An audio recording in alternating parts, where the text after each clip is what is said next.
The Count of Monte Cristo, Chapter 58. M. Noirtier de Villefort. We will now relate what was passing in the house of the king's attorney after the departure of Madame Danglars and her daughter, and during the time of the conversation between Maximilian and Valentine, which we have just detailed. M. de Villefort entered his father's room, followed by Madame de Villefort. Both of the visitors, after saluting the old man and speaking to Barrois, a faithful servant, who had been 25 years in his service, took their places on either side of the paralytic. M. Noirtier was sitting in an armchair, which moved upon casters, in which he was wheeled into the room in the morning, and in the same way drawn out again at night. He was placed before a large glass which reflected the whole apartment, and so, without any attempt to move, which would have been impossible, he could see all who entered the room and everything which was going on around him. M. Noirtier, although almost as immovable as a corpse, looked at the newcomers with a quick and intelligent expression, perceiving at once, by their ceremonious courtesy, that they were come on business of an unexpected and official character. Sight and hearing were the only senses remaining, and they, like two solitary sparks, remained to animate the miserable body which seemed fit for nothing but the grave. It was only, however, by means of one of these senses that he could reveal the thoughts and feelings that still occupied his mind, and the look by which he gave expression to his inner life was like the distant gleam of a candle which a traveler sees by night across some desert place, and knows that a living being dwells beyond. The silence and obscurity. Noirtier's hair was long and white, and flowed over his shoulders, while in his eyes, shaded by thick black lashes, was concentrated, as it often happens with an organ which is used to the exclusion of the others, all the activity, address, force, and intelligence which were formerly diffused over his whole body. And so, although the movement of the arm, the sound of the voice, and the agility of the body were wanting, the speaking eye sufficed for all. He commanded with it. It was the medium through which his thanks were conveyed. In short, his whole appearance produced on the mind the impression of a corpse with living eyes, and nothing could be more startling than to observe the expression of anger or joy suddenly lighting up these organs, while the rest of the rigid and marble-like features were utterly deprived of the power of participation. 3 persons only could understand this language of the poor paralytic. These were Villefort, Valentine, and the old servant of whom we have already spoken. But as Villefort saw his father but seldom, and then only when absolutely obliged, and as he never took any pains to please or gratify him when he was there, all the old man's happiness was centered in his granddaughter. Valentine, by means of her love, her patience, and her devotion, had learned to read in Noirtier's look all the varied feelings which were passing in his mind. To this dumb language, which was so unintelligible to others, she answered by throwing her whole soul into the expression of her countenance, and in this manner were the conversations sustained between the blooming girl and the helpless invalid, whose body could scarcely be called a living one, but who, nevertheless, possessed a fund of knowledge and penetration, united with a will as powerful as ever although clogged by a body rendered utterly incapable of obeying its impulses. Valentine had solved the problem, and was able easily to understand his thoughts, and to convey her own in return, and, through her untiring and devoted assiduity, it was seldom that, in the ordinary transactions of everyday life, she failed to anticipate the wishes of the living, thinking mind, or the wants of the almost inanimate body. As to the servant, he had, as we have said, been with his master for 25 years, therefore he knew all his habits, and it was seldom that Noirtier found it necessary to ask for anything, so prompt was he in administering to all the necessities of the invalid. Villefort did not need the help of either Valentine or the domestic in order to carry on with his father the strange conversation which he was about to begin. As we have said, he perfectly understood the old man's vocabulary, and if he did not use it more often, it was only indifference and ennui which prevented him from so doing.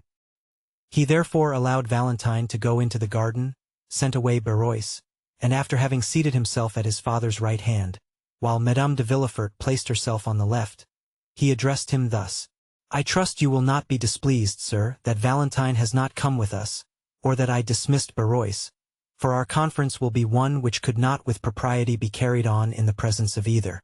Madame de Villefort and I have a communication to make to you." Noirtier's face remained perfectly passive during this long preamble, while, on the contrary, Villefort's eye was endeavoring to penetrate into the inmost recesses of the old man's heart. This communication, continued the procureur, in that cold and decisive tone which seemed at once to preclude all discussion, will, we are sure, meet with your approbation.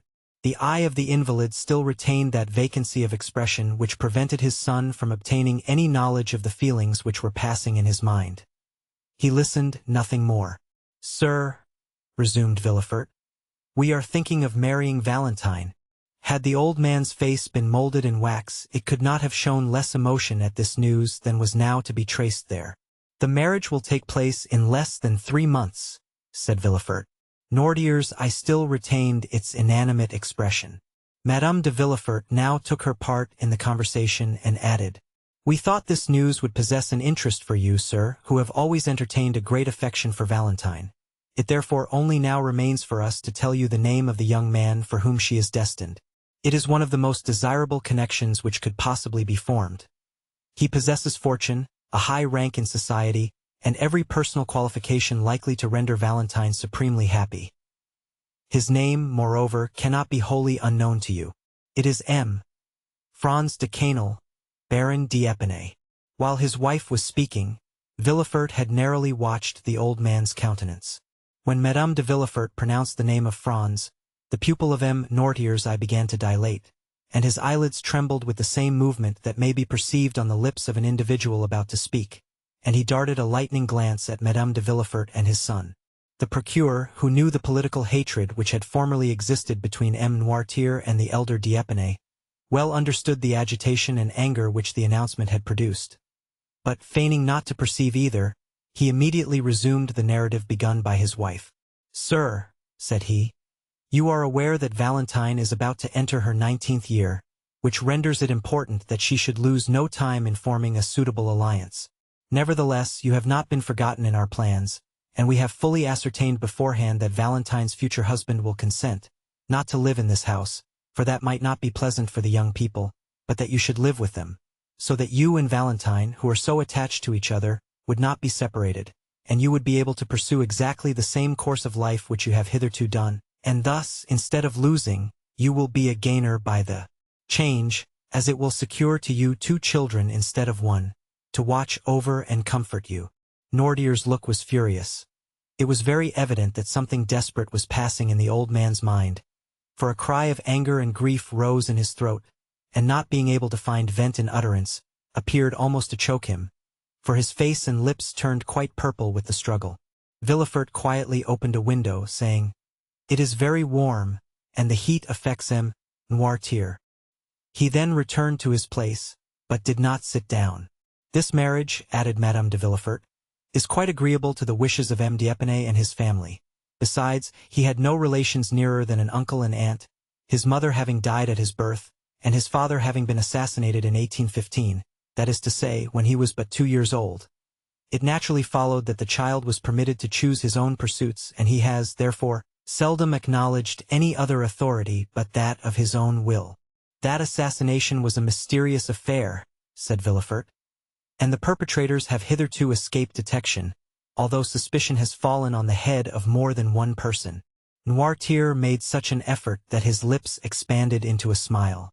"Now," continued Villefort, "those to whom the guilt really belongs, by whom the crime was committed, on whose heads the justice of man may probably descend here, and the certain judgment of God hereafter, would rejoice in the opportunity thus afforded of bestowing such a peace offering as Valentine on the son of him whose life they so ruthlessly destroyed." Noirtier had succeeded in mastering his emotion more than could have been deemed possible with such an enfeebled and shattered frame. "Yes, I understand," was the reply contained in his look, and this look expressed a feeling of strong indignation, mixed with profound contempt. Villefort fully understood his father's meaning, and answered by a slight shrug of his shoulders. He then motioned to his wife to take leave. "Now, sir," said Madame de Villefort, "I must bid you farewell. Would you like me to send Edward to you for a short time?" It had been agreed that the old man should express his approbation by closing his eyes, his refusal by winking them several times, and if he had some desire or feeling to express, he raised them to heaven. If he wanted Valentine, he closed his right eye only, and if Barrois, the left. At Madame de Villefort's proposition he instantly winked his eyes. Provoked by a complete refusal, she bit her lip and said, "Then shall I send Valentine to you?" The old man closed his eyes eagerly, thereby intimating that such was his wish. M. and Madame de Villefort bowed and left the room, giving orders that Valentine should be summoned to her grandfather's presence, and feeling sure that she would have much to do to restore calmness to the perturbed spirit of the invalid.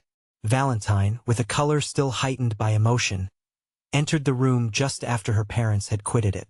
One look was sufficient to tell her that her grandfather was suffering, and that there was much on his mind which he was wishing to communicate to her. "Dear grandpapa," cried she, "what has happened? They have vexed you, and you are angry." The paralytic closed his eyes in token of assent. "Who has displeased you? Is it my father?" "No." "Madame de Villefort?" "No." "Me?" The former sign was repeated. "Are you displeased with me?" cried Valentine in astonishment. Noirtier again closed his eyes. "And what have I done, dear grandpapa, that you should be angry with me?" cried Valentine. There was no answer, and she continued, "I have not seen you all day. Has anyone been speaking to you against me?" "Yes," said the old man's look with eagerness. "Let me think a moment. I do assure you, grandpapa, and Madame de Villefort have just left this room, have they not?" "Yes." "And it was they who told you something which made you angry? What was it then? May I go and ask them, that I may have the opportunity of making my peace with you?" "No, no," said Noirtier's look. "Ah, you frighten me. What can they have said?" And she again tried to think what it could be. "Ah, I know," said she, lowering her voice and going close to the old man. "They have been speaking of my marriage, have they not?" "Yes," replied the angry look. "I understand. You are displeased at the silence I have preserved on the subject. The reason of it was, that they had insisted on my keeping the matter a secret, and begged me not to tell you anything of it. They did not even acquaint me with their intentions, and I only discovered them by chance. That is why I have been so reserved with you, dear grandpapa. Pray forgive me." But there was no look calculated to reassure her. All it seemed to say was, "It is not only your reserve which afflicts me." "What is it, then?" asked the young girl. "Perhaps you think I shall abandon you, dear grandpapa, and that I shall forget you when I am married?" "No." "They told you, then, that M. d'Épinay consented to our all living together?" "Yes." "Then why are you still vexed and grieved?" The old man's eyes beamed with an expression of gentle affection. "Yes, I understand," said Valentine. "It is because you love me." The old man assented. "And you are afraid I shall be unhappy?" "Yes." "You do not like M. Franz?" The eyes repeated several times, "No, no, no." "Then you are vexed with the engagement?" "Yes." "Well, listen," said Valentine, throwing herself on her knees, and putting her arm round her grandfather's neck. "I am vexed too, for I do not love M. Franz d'Épinay." An expression of intense joy illumined the old man's eyes. "When I wished to retire into a convent, you remember how angry you were with me?" A tear trembled in the eye of the invalid. "Well," continued Valentine, "the reason of my proposing it was that I might escape this hateful marriage which drives me to despair." Noirtier's breathing came thick and short. "Then the idea of this marriage really grieves you too? Ah, if you could but help me, if we could both together defeat their plan. But you are unable to oppose them. You, whose mind is so quick, and whose will is so firm, are nevertheless as weak and unequal to the contest as I am myself. Alas, you, who would have been such a powerful protector to me in the days of your health and strength, can now only sympathize in my joys and sorrows, without being able to take any active part in them. However, this is much, and calls for gratitude, and heaven has not taken away all my blessings when it leaves me your sympathy and kindness." At these words there appeared in Noirtier's eye an expression of such deep meaning that the young girl thought she could read these words there. "You are mistaken. I can still do much for you. Do you think you can help me, dear grandpapa?" said Valentine. "Yes." Noirtier raised his eyes. It was the sign agreed on between him and Valentine when he wanted anything. "What is it you want, dear grandpapa?" said Valentine, and she endeavored to recall to mind all the things which he would be likely to need. And as the ideas presented themselves to her mind, she repeated them aloud. Then, finding that all her efforts elicited nothing but a constant no, she said, "Come, since this plan does not answer, I will have recourse to another." She then recited all the letters of the alphabet from A down to N. When she arrived at that letter, the paralytic made her understand that she had spoken the initial letter of the thing he wanted. "Ah," said Valentine, "the thing you desire begins with the letter N. It is with N that we have to do, then. Well, let me see, what can you want that begins with N?" "Na, and I know." "Yes, yes, yes," said the old man's eye. "Ah, it is no, then?" "Yes." Valentine fetched a dictionary, which she placed on a desk before Noirtier. She opened it, and seeing that the old man's eye was thoroughly fixed on its pages, she ran her finger quickly up and down the columns. During the 6 years which had passed since Noirtier first fell into this sad state, Valentine's powers of invention had been too often put to the test not to render her expert in devising expedients for gaining a knowledge of his wishes, and the constant practice had so perfected her in the art that she guessed the old man's meaning as quickly as if he himself had been able to seek for what he wanted. At the word notary, Noirtier made a sign to her to stop. "Notary," said she. "Do you want a notary, dear grandpapa?" The old man again signified that it was a notary he desired. "You would wish a notary to be sent for then?" said Valentine. "Yes." "Shall my father be informed of your wish?" "Yes." "Do you wish the notary to be sent for immediately?" "Yes." "Then they shall go for him directly, dear grandpapa. Is that all you want?" "Yes." Valentine rang the bell, and ordered the servant to tell Monsieur or Madame de Villefort that they were requested to come to M. Noirtier's room. "Are you satisfied now?"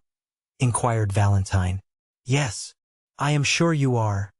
It is not very difficult to discover that." And the young girl smiled on her grandfather, as if he had been a child. De Villefort entered, followed by Barrois. "What do you want me for, sir?" demanded he of the paralytic. "Sir," said Valentine, "my grandfather wishes for a notary." At this strange and unexpected demand M. de Villefort and his father exchanged looks. "Yes," motioned the latter, with a firmness which seemed to declare that with the help of Valentine and his old servant, who both knew what his wishes were, he was quite prepared to maintain the contest. "Do you wish for a notary?" asked Villefort. "Yes." "What to do?" Noirtier made no answer. "What do you want with a notary?"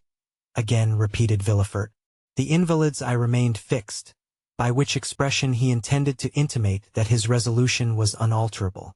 "Is it to do us some ill turn? Do you think it is worth while?" said Villefort.